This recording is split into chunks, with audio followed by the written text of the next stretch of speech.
श्री स्वामी समर्थ. मी प्रांजली. आपल्यापैकी बऱ्याच ताई व दादांचा हा प्रश्न असतो की मुलं ऐकत नाहीत, मुलं अभ्यास करत नाहीत. अभ्यास केला तर अभ्यास लक्षात राहत नाही, अभ्यास करायला बसवलं तर अभ्यासामध्ये त्यांचं मन लागत नाही, अभ्यास करताना झोप येते, अभ्यास करण्याची त्यांची इच्छाच होत नाहीये. म्हणजे काय झालंय काय नाही हे काहीच कळत नाही की मुलं अभ्यासच करत नाहीयेत. आता आम्ही काय करावं? त्यानंतर दुसरा एक प्रश्न येतो तो म्हणजे घरामध्ये अन्नधान्यच पुरवल्या येत नाहीये. पाव पाव किलोने, अर्धा अर्धा किलोने आणण्याची वेळ येते. म्हणजे महिन्याचा किराणा एकत्र भरून ठेवतो, पण तो आणल्यानंतर आपल्याला वाटतं की हा महिन्याभरासाठी आहे, पण कधी संपतो आणि संपण्याही पेक्षा खूप जे अन्न आहे, जे शिजवलेलं अन्न आहे ते वाया जातं. किंवा बऱ्याच वेळेला जे धान्य असतं त्यामध्ये किडे होतात, आळ्या होतात. खूप काळजी घेतो पण त्या कशा होतात हेच कळत नाही. यामुळे खूप धान्य वाया जात आहे, अन्नधान्यामध्ये बरकत होत नाहीये. तिसरा एक प्रश्न असतो तो म्हणजे धनप्राप्तीचे मार्ग खुले होत नाहीत. जो पैसा येतो तो लोकांचे देणे देण्यात जातो, कर्ज वाढत चाललेलं आहे. म्हणजेच काय की पैसा घरामध्ये टिकत नाहीये. आणि पुढची सर्वात महत्वाची गोष्ट की ताई आम्ही कोणाचं म्हणजे काही करत नाही, आमचं काम भलं, आमचं भलं हे आम्ही सगळं करतो, पण आमच्यावर जळणारे लोक खूप आहेत. लोकांना आमचं चांगलं झालेलं बघवत नाही. हा एक प्रश्न. आणि त्याच्यानंतरचा एक पुढचा प्रश्न म्हणजे खूप पूजा पाठ करतो, खूप सेवा करतो, पण आम्हाला कोणत्याही सेवेचा, कोणत्याही उपायाचा रिझल्ट मिळत नाही किंवा आमच्या आयुष्यामध्ये काही बदल झालेले दिसत नाहीत. तर या तुमच्या सगळ्या याच्यावर आज या व्हिडिओमध्ये एक उपाय सांगणार आहे. हा उपाय केल्याने ह्या ज्या सगळ्या गोष्टी आहेत त्या सगळ्या तुम्हाला कव्हर होताना, याच्यामध्ये बदल होताना तुम्हाला बघायला मिळेल.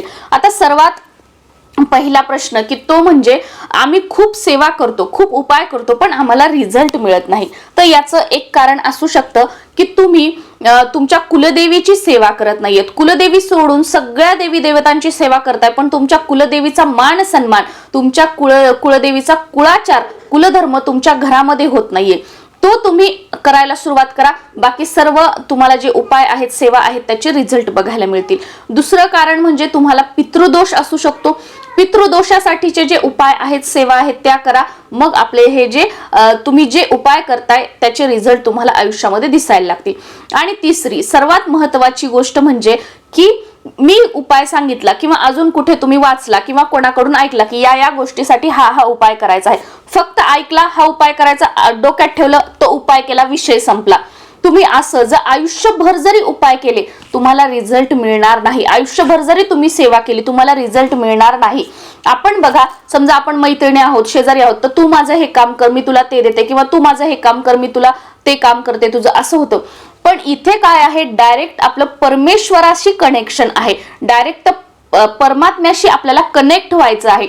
इथे महत्वाचं काय असतो तो म्हणजे विश्वास, आपला भाव, आपली तळमळ त्या परमेश्वराप्रती. आपण काय करतो, उपाय ऐकला डायरेक्ट करायला लागतो, पण अगोदर तुम्ही या सेवेमध्ये आलाय, तुम्हाला त्या देवाबद्दल एक तळमळ, एक विश्वास, तुम्ही तुमच्यामध्ये एक कनेक्शन निर्माण करा. आता समजा माझ्या समोर तुमच्यापैकी एखादे सबस्क्रायबर आले आणि त्यांनी मला सांगितलं, अगं प्रांजली मला आज काम आहे, मला एवढे 10,000 रुपये दे बरं. मी देईल का? नाही देईल, कारण मला ते माहित नाही, मी त्यांना ओळखत नाही, आमच्यामध्ये एक नातं नाहीये, एक जिव्हाळ्याचं नातं नाहीये. आणि या उलट माझ्या आता सोसायटीमधील एखादी मैत्रीण आली, प्रांजली मला एवढ्या पैशांची गरज आहे, दे, मी तिला सहज देऊन टाकेल. का? कारण आमच्यामध्ये एक नातं आहे, जिव्हाळा आहे. सेम हेच आपल्याला त्या परमेश्वरासोबत एक नातं तयार करायचं आहे. आणि त्यानंतर मग ज्या काही आपल्या समस्या आहेत, गोष्टी आहेत, त्यांच्यासमोर मांडायच्या आहेत. त्यांना ऑर्डर नाही द्यायची की असं माझं असं काम करून द्या, मी एवढे दिवस सेवा करील. का करतील ते आपले नौकर आहेत का? त्यांचं आपण आजपर्यंत त्यांचं नाव घेतलं नाही, आज आपण त्यांचं नाव घेतो आणि डायरेक्ट त्यांना ऑर्डर सोडतोय. तर असं या गोष्टी नसतात. या सगळ्या भावनांचा, विश्वासाचा खेळ आहे. त्यामुळे एक विश्वास, एक ट्रस्ट, एक नातं निर्माण करा आणि त्यानंतर प्रार्थना करा. बघा आपोआप तुमच्या जे गोष्टी आहेत त्या होत जातात. तुम्हाला म्हणजे कधी हेही म्हणायची गरज नाही की मी 40 दिवसाची सेवा केली, मी 21 दिवसाची सेवा केली. तुम्हाला आता मी सांगते, मला तर आठवत पण नाही, मी कॅलेंडरवर लिहून ठेवलेलं आहे. तुम्हाला माहिती, मी 108 सत्यनारायण आणि व्यंकटेश स्तोत्राचं करत आहे. तर मी अजून पण म्हणजे मला वाटतं सत्यनारायण तर माझे मध्ये गॅप झालेले आहेत, कंटिन्यू झालं नाहीये. पण जे व्यंकटेश स्तोत्र रात्री 12ची सेवा आहे, अजून माझा एकही गॅप झाला नाही, पूर्ण म्हणजे कंटिन्यू. इव्हन मला पिरियड्स वगैरे होते तर माझ्या मिस्टरांनी केलं, म्हणजे एकही गॅप झाला नाहीये. पण अजूनही माझं मन होत नाही की अरे 108 झाले का बघावं, किती झाले का ते बघावं. मी अंदाजेच म्हणते हा झाले असतील 50-60 झाले असतील 70 झाले, पण मी अजून मोजले नाहीयेत. म्हणजे ते मनातच येत नाही. काय, फक्त मला सेवा करायची, एक गोडी त्याच्यामध्ये लागलेली आहे. आणि या विश्वासाने ज्या वेळेला आपण करतो ना तेव्हा रिझल्ट आपल्याला मिळतोच मिळतो.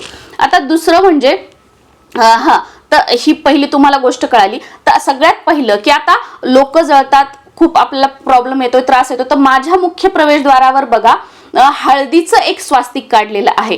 तुम्हाला काढायचं असेल तर तुम्ही कुंकवाचं काढू शकता. एक स्वास्तिक जे आहे ते आपल्याला पौर्णिमेच्या सकाळी जर तुम्हाला शक्य झालं तर मी सांगितलं 6:30 ते 7:30 मध्ये आपल्याला काही उपाय करायचे आहेत. ते झाल्यानंतर आपल्याला मुख्य प्रवेशद्वारावर मध्यभागी, खूप खाली नाही खूप वरती नाही की आपल्याला वरती बघावं लागेल त्याच्याकडे लक्ष जाणार नाही, कोणी जर आलं तर आयडियली म्हणजे आपल्या डोळ्यासमोर ते दिसावं या पद्धतीने एक स्वास्तिक काढायचं आहे. आणि स्वास्तिक काढल्यानंतर उभ्या 2 रेषा काढायच्या आहेत. हे झालं. दुसरं एक स्वास्तिक आपल्याला काढायचं आहे जे अन्नधान्याच्या बरकतीसाठी, ते म्हणजे आपल्या किचन मध्ये आपल्या गॅसच्या समोर आपण स्वयंपाक करताना ते आपल्या समोर असावं. सेम खूप वरती नाही खूप खाली नाही, एकदम आपल्या समोर असावं ते. तिसरं जे स्वास्तिक आहे ते आपल्याला काढायचं आहे.